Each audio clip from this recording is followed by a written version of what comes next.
Ok, buenos días.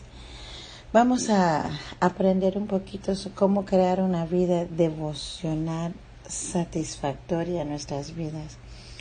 Y para empezar, me gustaría dar gracias al Señor. Padre, te doy gracias en esta hora, Señor. Gracias por tu palabra, gracias por cada día que nos das, Señor, de poder estudiar, meditar y crecer en tu palabra, Señor.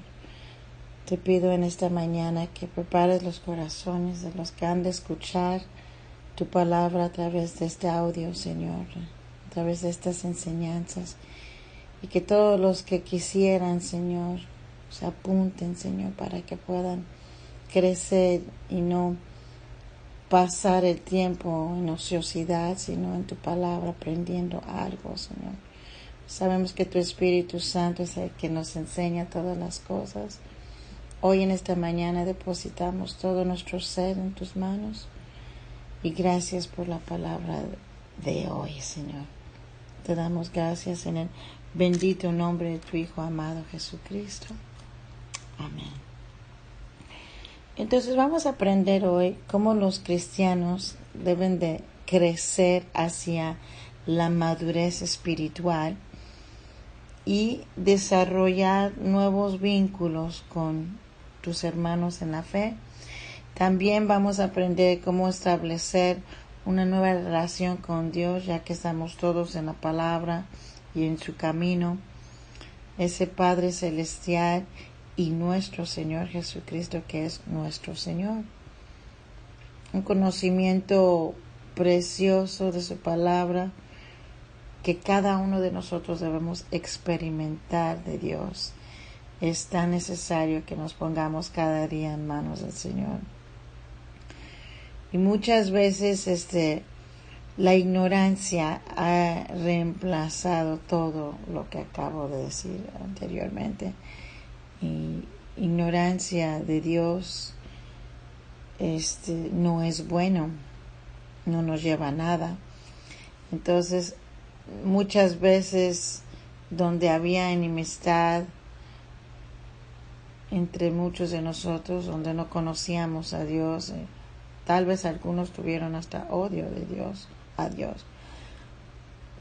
Ahora, gracias a Dios, hay reconciliación, hay amistad, hay amor, hay aún una adoración íntima.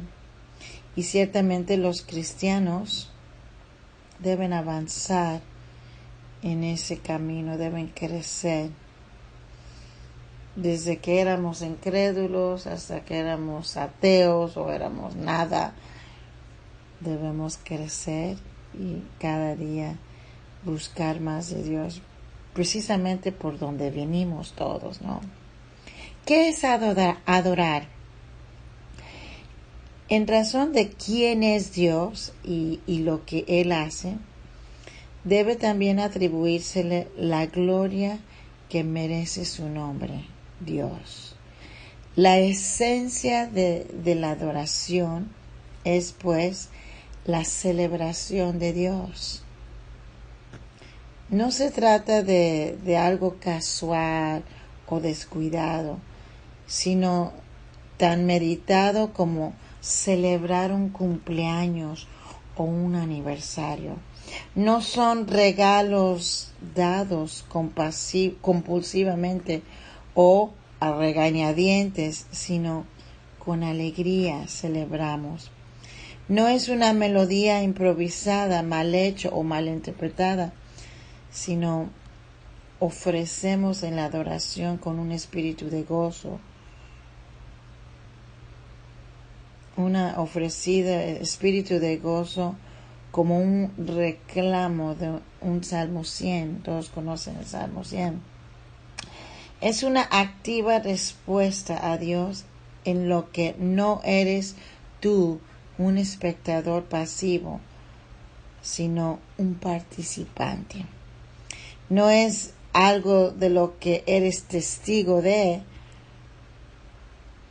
o alguien realiza por ti, sino es algo que tú y yo hacemos íntimamente a Dios. ¿Cuáles son los fundamentos de la oración? pues de tres palabras griegas que conocemos del Nuevo Testamento para designar la adoración, lo más importante significa literalmente besar lo que está adelante, como besar la tierra con honor de las deidades terrestres. Ella conlleva la idea de obediencia a Dios. En el Evangelio se utiliza para reverenciar o respetar, adorar a Jesús como el Mesías.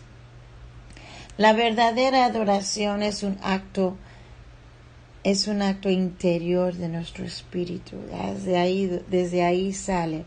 Las expresiones externas no son un prerequisito ni una garantía de la adoración. Que en los hechos la palabra traducida como adoración no se utiliza nunca para el culto cristiano. Aparte de que antes se celebraba en el templo, apoya esta afirmación. Otra palabra importante griega traducida como adoración significa literalmente servir o ministrar. Y este concepto descansa sobre una entrega total a Dios en su amor y en temor, sin esperar ninguna recompensa, y desborda el de ser un esclavo. En este sentido, la adoración es la propia entrega a Dios sobre la base de su entrega a nosotros. O sea, Dios quiere que todos nosotros, todos sus hijos, que todo tu ser, Él quiere todo tu ser, y cuando tú lo presentas a Él para que lo use en su servicio, entonces como enseñas en la escuela dominical, tal vez cantando una canción, cantes uno solo, o participas en un coro o en una iglesia, uno puede adorar a Dios ofrendando su dinero. Si comienzas a pensar en todas las actividades del ministerio como un acto de adoración, ya sea en público o tras el telón, ello puede revolucionar todas tus ideas acerca del servicio cristiano. Cuando examinas todas las palabras utilizadas en la Biblia para designar la adoración, descubres que ésta encierra tanto una actitud de reverencia, de temor o de respeto, como una conducta que es inclinarte, arrodillarte, alabar o servir al Señor. Porque la verdadera adoración no es una formalidad, sino que es algo que envuelve la mente, envuelve las emociones y envuelve la voluntad. Debe ser consciente, debe ser motivada por el amor y conducente a la obediencia de la voluntad divina. Los ejemplos que ya han sido mencionados muestran que la adoración es tanto corporativa como individual. Es un servicio público como también personal y privado al Señor, que está motivado por el respeto o la reverencia ante quien es totalmente digno de ella.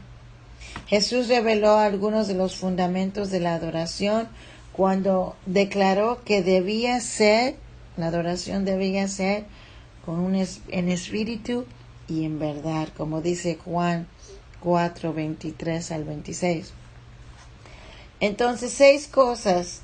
La adoración, número 1, la adoración puede tener lugar en cualquier sitio y en cualquier momento, ya que el espíritu no está confinado a ningún momento o lugar determinado. Número 2, la adoración entonces es una experiencia de persona a persona.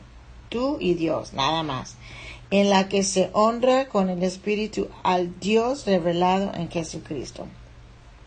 3.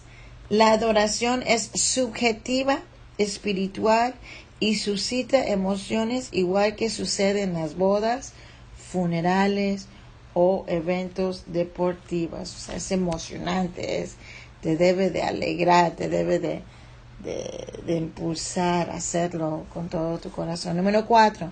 La adoración debe ser sencilla y sin pretensiones. Dios odia el culto insincero, o sea, no sincero. La falsa adoración es aquella que no está de acuerdo con la palabra revelada de Dios. Así pues, adorar en verdad requiere un creciente conocimiento de la palabra de Dios, el cual también elevará el aprecio de los creyentes por la dignidad del Dios que adoran. 5. Debe hacerse la adoración con un equilibrio entre la experiencia subjetiva y el mantenimiento de la verdad objetiva, ¿verdad? Los cristianos de distintos comuniones y presidencias pueden expresar su adoración de diferentes maneras que reflejan sus personalidades individuales y culturales, apoyándose en la verdad que nunca cambia. Y por último, 6. Dios busca adoradores que le adoren de esta manera. Entonces, la adoración es, pues, tu respuesta a todo lo que Dios dice que debes hacer. Y no has de adorar a Dios por lo que recibes, sino porque Él es digno de ella. ¿Cuáles son los requisitos para adorar a Dios? Todas las personas poseen la capacidad de adorar, pero hay algunos requisitos fundamentales que cumplir que si se quiere rendir un culto o una adoración aceptable a Dios. Y el primero y el más importante es el nuevo nacimiento. Tienes que nacer de nuevo. Nadie puede llamar al Señor Jesús Señor sino por el Espíritu Santo, como dice 1 Corintios 12:3.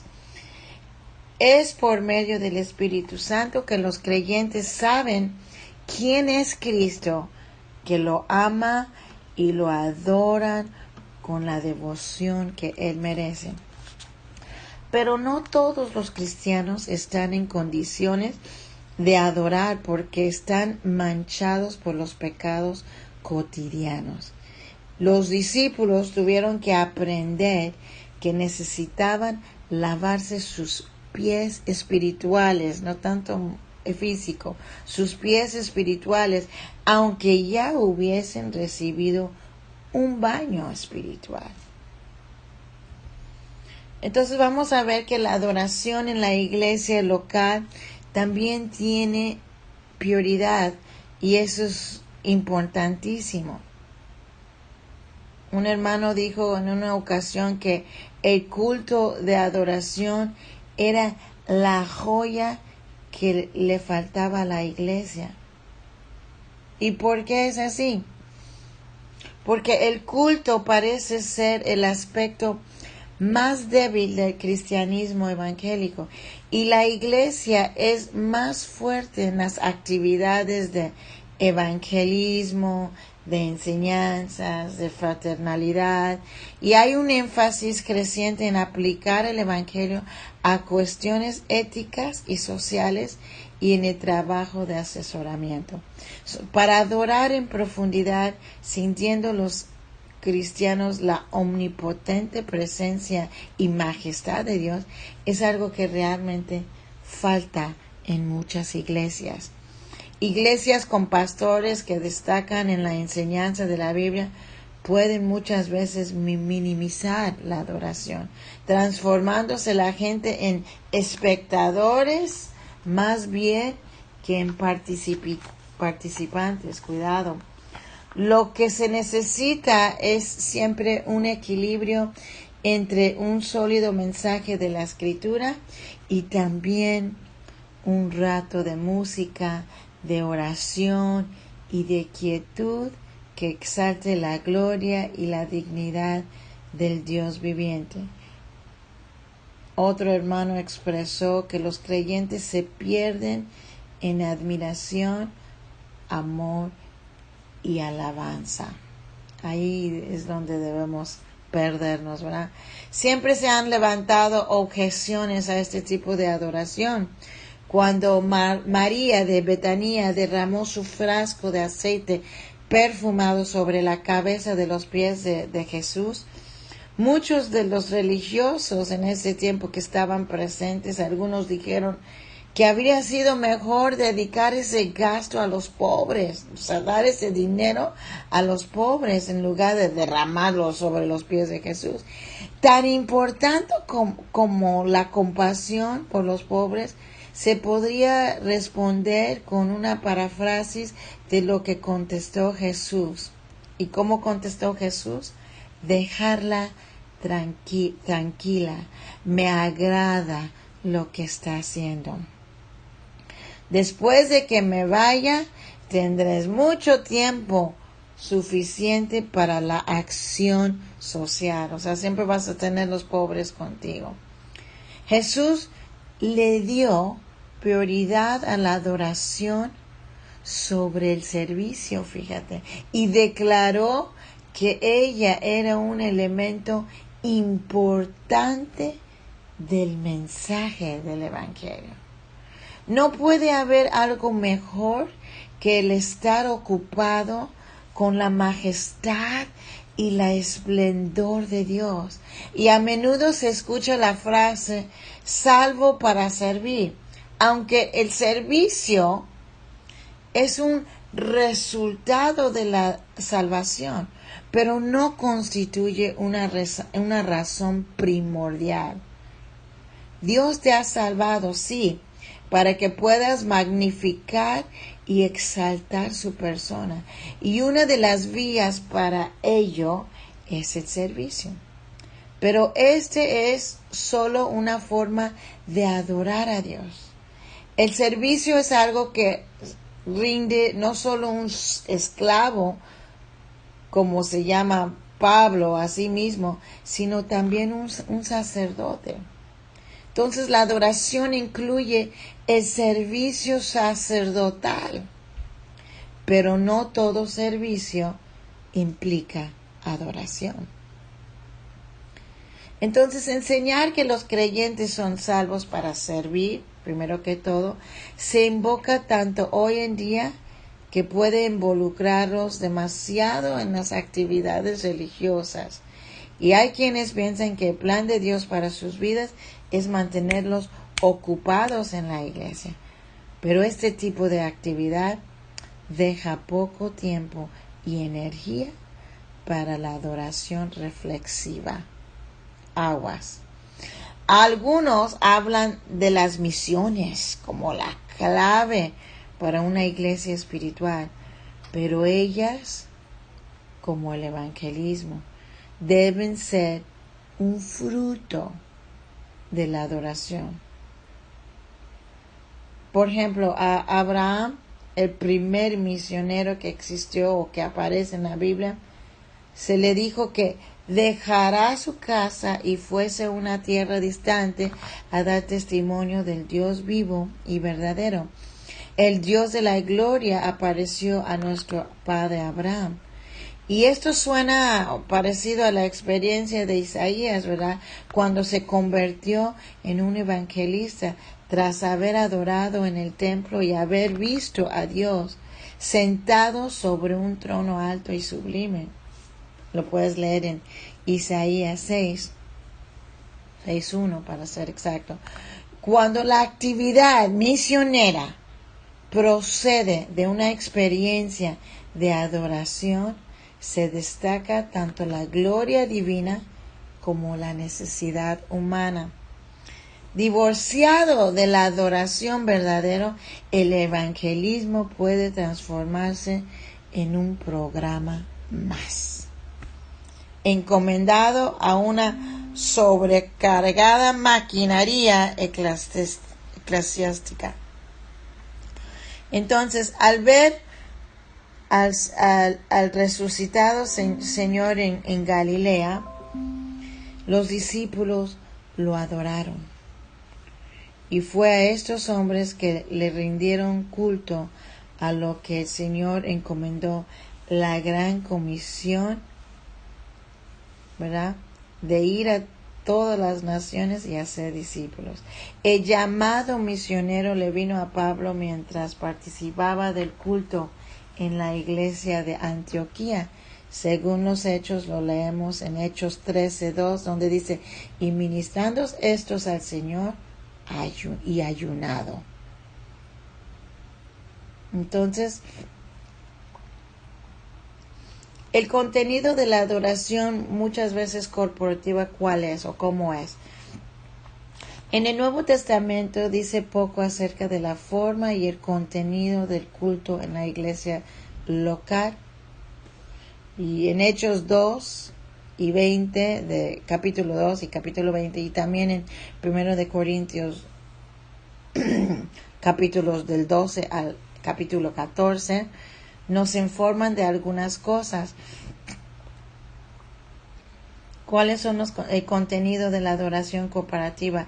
Y vemos que en 1 de Timoteo 4:13 habla de que la palabra de Dios es una de las formas de adorar a Dios. Dice: las escrituras del Antiguo Testamento eran tenidas en alta estima, y de ahí que fueron leídas en público, como dice 1 Timoteo 4:13, y junto con las epístolas de Pablo que vemos en 1 de Tesalonicenses 5:27, la palabra era predicada también para hacer conversos y edificar a los creyentes.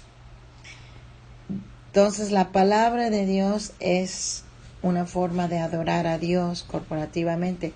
También la cena del Señor, por ejemplo, celebrar la cena del Señor era parte fundamental del culto semanal. En Hechos capítulo 20, versículo 7, da cuenta de una reunión el primer día de la semana, cuando los discípulos partieron el pan y Pablo predicó. Entonces, la cena del Señor viene siendo una forma de adorar a Dios corporativamente, ¿verdad? La oración, 3, la oración. Primero, la palabra, 1. 2, la cena del Señor. 3, la oración. La oración se practicaba en una forma corporativa e individual. Lo vemos en Hechos 2, capítulo 2, versículo 42. Y también lo vemos en Hechos 4:24. Capítulo 4, versículo 24, y también 1 de Timoteo 2, capítulo 2, del versículo 1 al 4. Y ahí incluía la confesión de pecados, o sea, confesar tus pecados, alabanza, adoración, peticiones y intercesión y acción de gracias en nombre de todos los hombres. O sea, la oración es clave para adorar a Dios, es parte de adorar a Dios. Y 4, la música. 4 cosas muy importantes para la adoración corporativa: la palabra de Dios 1, la cena del Señor 2, la oración 3 y 4, la música.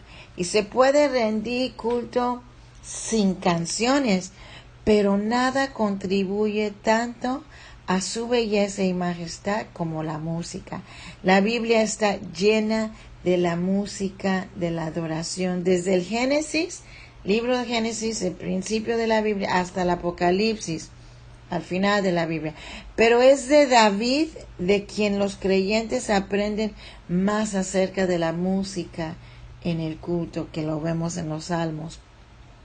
David, ¿qué hizo? Él buscó y organizó el apoyo de intérpretes y coros. Lo vemos en 1 de Corintios capítulo 25 del versículo 1 al 6. Y para dar realce al culto de Israel, el Nuevo Testamento exhorta, o sea, te exhorto, hermanos, al canto privado, o sea, que canten en sus casas, en su cuarto, en su closet, en su recámara. Cántenle a Dios, platiquen con Dios. Esto es tan importante, tanto en privado como en público, como una faceta de la adoración. Cuando los creyentes están alegres, deben cantar. Eso es lo que nos dice Santiago 5:13. Pablo y Silas cantaron himnos de alabanzas cuando estaban en la cárcel. Hechos 16:25 te dice eso. Efesios 5:19 te dice que cantes. Colosenses 3:16 te dice que cantes y alabes. Probablemente se refieren a los salmos, ¿verdad?, que se conocían en el Antiguo Testamento, y quizás con algunas adicciones cristianas, teniendo en cuenta que muchos de los creyentes en ese tiempo eran judíos. Pero tú también puedes escribir canciones para Dios. Los himnos pueden ser alabanzas, los salmos pueden convertirse son alabanzas muchas, y testimonios que se dirigen a Dios primeramente, y las canciones espirituales pueden incluir una variedad de temas inesperadas, ¿verdad? O inspiradas por el Espíritu Santo. Hay varios pasajes del Nuevo Testamento que contienen quizás partes de primitivos himnos y muchos doxologías que se reciben sin acompañamiento musical, probablemente que recogían el texto de los credos antiguos. Y hay varios versículos que lo apoyan. A causa de la importancia de la música en el culto, debe estimularse el canto individual, tú solita con tu voz, con tus manos, también en grupo, a solas, con o sin instrumentos. ¿Sí? Todos estos son formas de adoración. Llegamos a la quinta, creo que ya les di 4. La palabra, la cena del Señor, la oración y la música. Otra forma de adorar al Señor es a través de la ofrenda. El Nuevo Testamento nos habla acerca de la ofrenda, nos habla más, el Nuevo Testamento dice más sobre la ofrenda que sobre cualquier otro aspecto de la vida de la iglesia. La referencia a una ofrenda semanal nos habla 1 de Corintios capítulo 16 versículo 2. El significado litúrgico dado a una ayuda financiera a tu líder, así como Pablo en esos días. La iglesia tiene que contribuir a una ayuda financiera a sus líderes, a sus pastores. Han contribuido a dar su ofrenda como un elemento básico del culto cristiano. Y la liberalidad en dar se enseña como una parte del servicio a Dios, y lo podemos ver en 2 de Corintios capítulo 8 versículo 12 y 1 de Timoteo 5 versículos 17 y 18.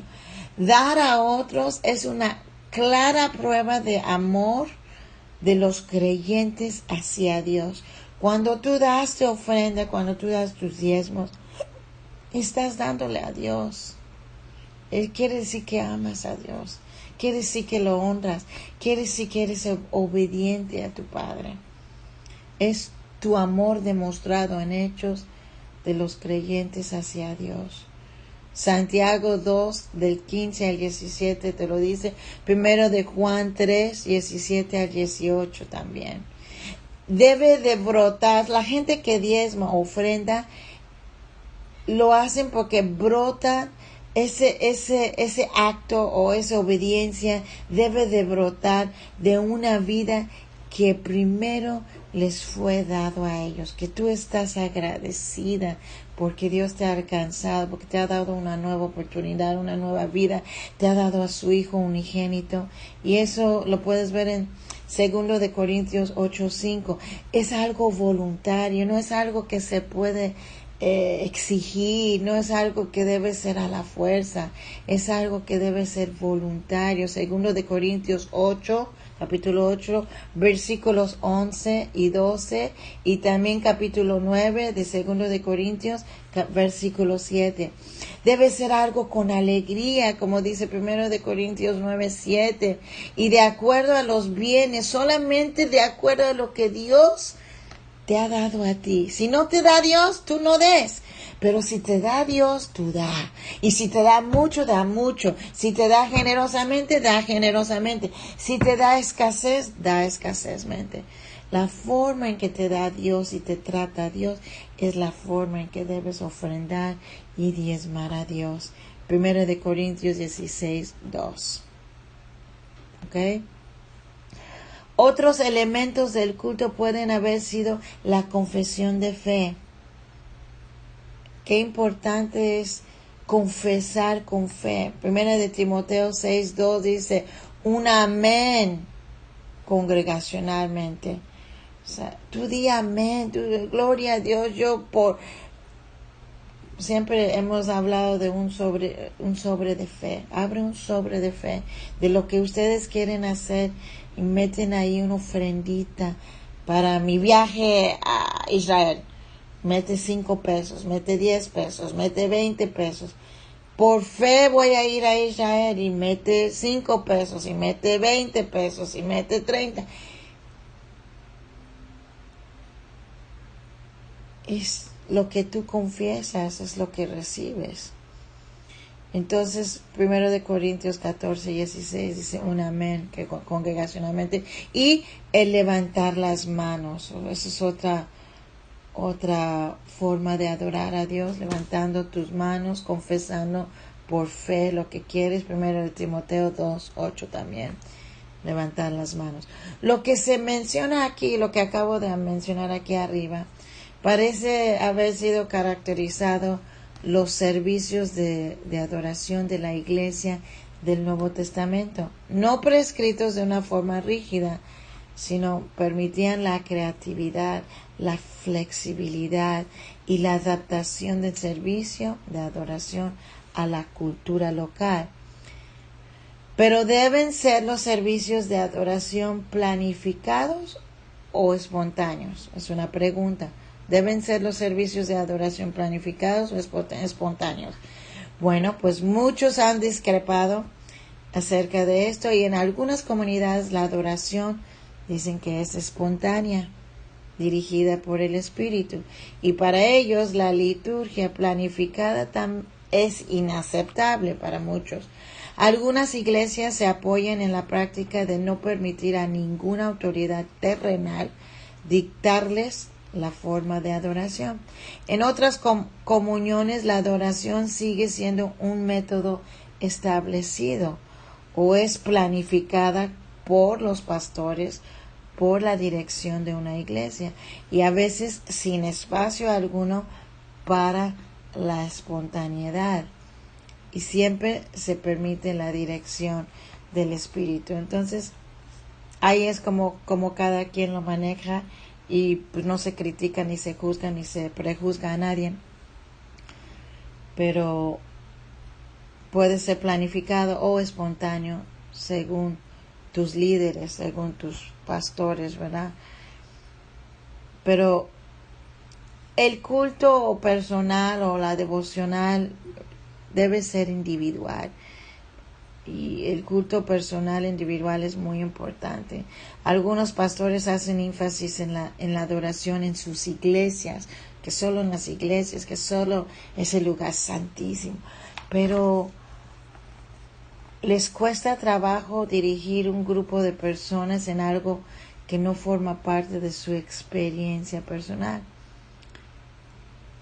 Hay un hermano que escribió Creciendo en la profundidad en la vida cristiana, y él cuenta acerca de cultivar la adoración privada sin hablar de ello, sin pronunciar palabra, aún sin confesar lo que cuesta realizarlo.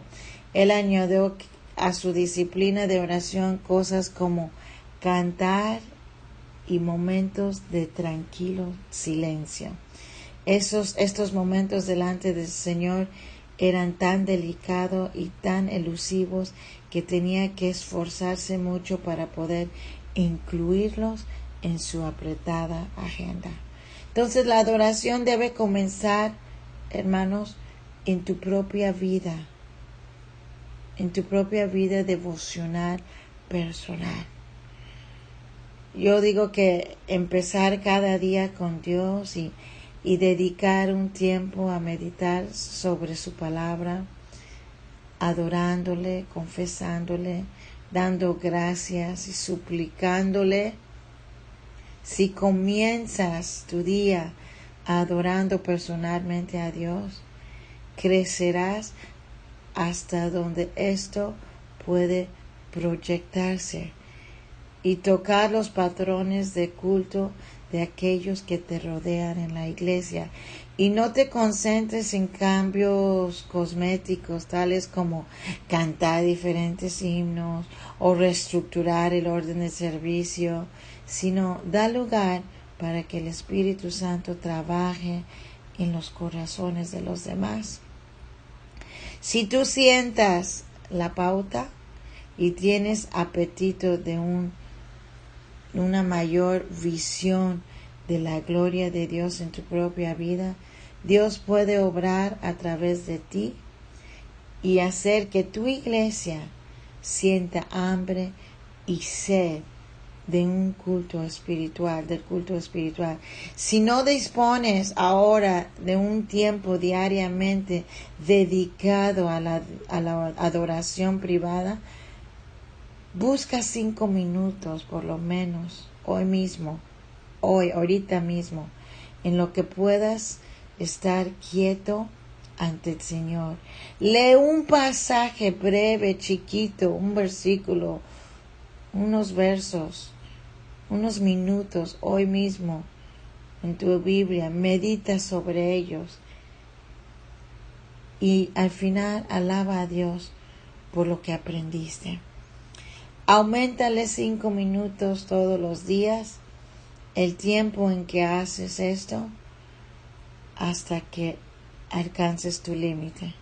Quizás quieras memorizar algún coro, algún himno, quizás quieras escribirle una canción a Dios o cantarle uno en tu devocional o con tus labios, con tus oídos, mientras estás manejando a tu trabajo, mientras vas al banco, mientras caminas en la calle haciendo ejercicio. Los devocionales con la familia son bonitos y deben guiarse según los mismos principios. Los periodos dedicados a la adoración deben ser regulares. Agarra el hábito. Trata de hacerlo todos los días un ratito. Pero no tanto que excluyan la espontaneidad y la flexibilidad. Dios es un Dios de amor.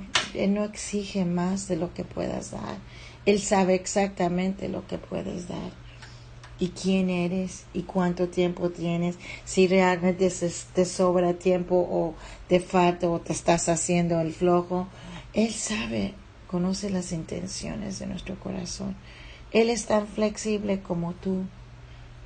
Tampoco quiere exigirte que hagas un robot y todos los días a la misma hora, porque cada uno puede tener su disciplina, pero hazlo. No deje que pase un día sin que le des 5 o 10 minutos a su palabra, a la oración, a un canto y a las gracias. Y eso es el devocional para el día de hoy. Espero que les guste. Si les gustaría recibir estos audios todos los días, un ratito, un poquito de enseñanza, yo con mucho gusto se los envío. En mi adoración los incluiría a ustedes. Que Dios los bendiga. Los amo en Cristo Jesús. Amén.